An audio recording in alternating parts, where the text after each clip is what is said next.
Hi friends, welcome to Chandra's kitchen.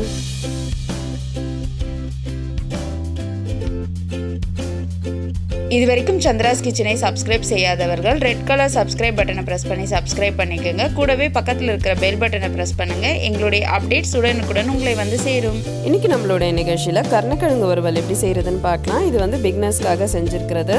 கருணக்கிழங்கை ஏற்கனவே நான் வேக வச்சு எடுத்து வச்சிருக்கேன். இப்போ வந்து கருணக்கிழங்குல 2 ஸ்பூன் புளி கரைச்சலை சேர்த்துக்கிறேன். தேவையான அளவு உப்பு சேர்த்துக்கலாம்.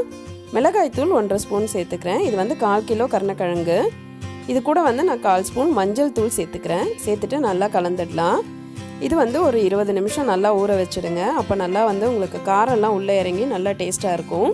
அது மட்டும் இல்லாமல் வந்து புளிக்கரைச்சல் சேர்க்கறதுனால பார்த்தீங்கன்னா நாக்கு அரிப்பு தன்மைலாம் இருக்காது. கருணக்கிழங்கு செய்யும் போது எப்போவுமே வந்து கொஞ்சம் புளிக்கரைச்சல் சேர்த்துக்கிறது நல்லது. இப்போ நம்ம கருணக்கிழங்கு வறுவல் செய்யலாம் வாங்க. ஒரு பேனில் 2லேருந்து 3 ஸ்பூன் எண்ணெய் விட்டுக்கலாம்.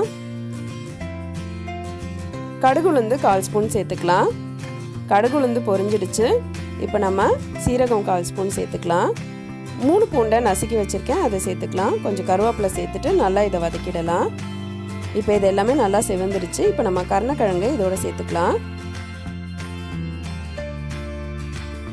இப்போ வந்து கருணக்கிழங்கு ஃபுல்லாக அந்த எண்ணெயில் படுற மாதிரி நல்லா கலந்து விட்டுருங்க.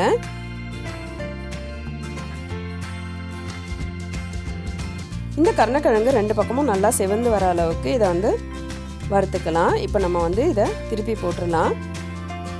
இதை ஒரு 5 நிமிஷம் வந்து சிம்மில் வச்சுட்டு மூடி வச்சுடுங்க. இப்போ ஒரு 5 நிமிஷம் ஆயிடுச்சு. இப்போ நம்ம மறுபடியும் திருப்பி விட்டுடலாம்.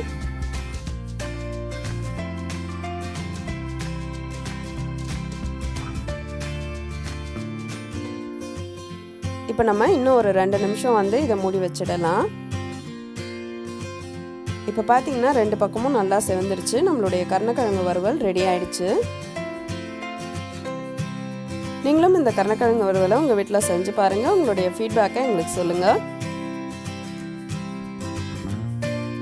மேலும் இது போன்ற சுவாரஸ்யமான தகவல்களை அறிந்து கொள்ள சந்திராஸ் கிச்சனை சப்ஸ்கிரைப் செய்யுங்கள். உங்களுடைய கமெண்ட் பாக்ஸில் போடுங்க. லைக் அண்ட் ஷேர் பண்ணுங்கள்.